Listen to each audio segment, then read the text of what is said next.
तवानाई के शोबे की कारकर्दगी में बेहतरी की कोशिशें तेज। आलमी बैंक ने पाकिस्तान को $15 करोड़ फराहम करने के लिए रजामंदी जाहिर कर दी। तवानाई सेक्टर मनसूबे के लिए $13 करोड़ 50 लाख बतौर कर्ज मिलेगा। आलमी बैंक पाकिस्तान को $1.5 करोड़ बतौर ग्रांट भी फराहम करेगा। मनसूबे के तहत कमर्शियल इंडस्ट्रीज़ और रिहायशी इमारतों को गैस से बिजली पर मुंतकिल किया जाएगा। तवानाई की बचत करने वाली इमारतों की तामीर की हौसला अफजाई की जाएगी। निजी शोबे की सरमायाकारी को भी फ़रोग दिया जाएगा। मंसूबे पर अमल दरामद से सालाना 291 अरब 65 करोड़ रुपए बचत होने का इम्कान।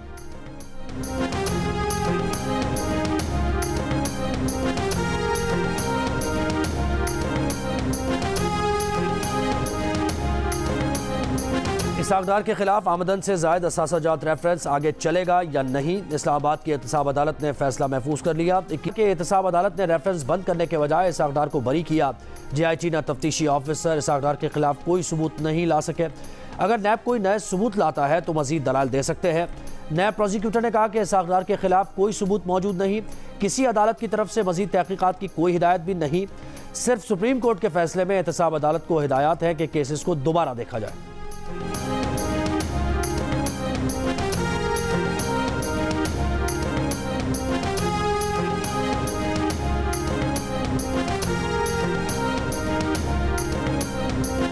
गाजा में शहरियों के इनखला का इसराइली हुक्म। शहरियों की ज़बरदस्ती मुंतकली के जुर्म के मुतरादिफ हो सकता है। जबरी नकल मकानी इंसानियत के खिलाफ काबिल सज़ा जुर्म है जिस पर बैनुल अक़वामी फ़ौजदारी अदालत के ज़रिए सज़ाएँ दी जाती हैं। अक़वाम मुत्तहिदा ने खबरदार कर दिया। खान यूनुस और रफ़ा में घरों पर इसराइली बमबारी में 71 फ़लस्तीनी शहीद, सैकड़ों ज़ख्मी। शोधा और ज़ख्मियों में बड़ी तादाद बच्चे शामिल। शहीद फ़लस्तीनियों की तादाद 2900 तक जा पहुँची। सिर्फ पीर को गज़ा पर बमबारी से 254 फ़लस्तीनी शहीद हुए। आलमी इदारा बराए सेहत का इमदाद और तिब्बी सामान की फराहमी के लिए गज़ा तक फौरी रसाई का इंतबाह। कहा कि इसराइल ने 115 तिब्बी मराकज़ को निशाना बनाया। गज़ा में पानी, बिजली और तिब्बी सामान की किल्लत के सबब बहुत से अस्पताल काम नहीं कर रहे।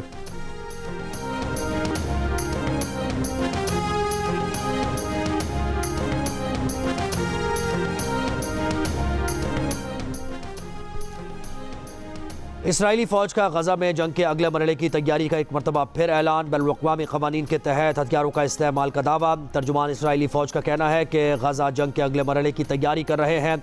अगला मरहला तवक्को से मुख्तलिफ हो सकता है। अमरीकी सदर कल इसराइल और उर्दन का दौरा करेंगे। फ़लस्तीनी सदर महमूद अब्बास और उर्दन के शाह अब्दुल्ला दोम से भी मुलाकात होगी। इसराइल दुश्मनों को धमकाने के लिए अमरीका ने स्ट्राइक ग्रुप के बाद दूसरा बहरी बेड़ा भी भेज दिया। हिज़्बुल्लाह इसराइल झड़पों से जंग का दायरा वसी होने का खदशा।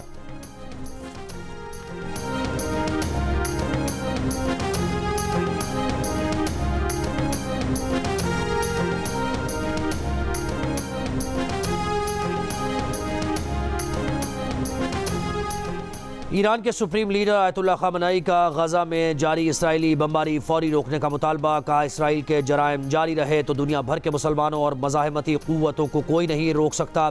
इसराइली हुक्काम को उनके जराइम के लिए कटहरे में लाया जाना चाहिए। इसराइल फ़लस्तीन जंगबंदी के लिए अक़वाम मुत्तहिदा की सलामती काउंसिल में रूस की करारदाद मंजूर न की जा सकी।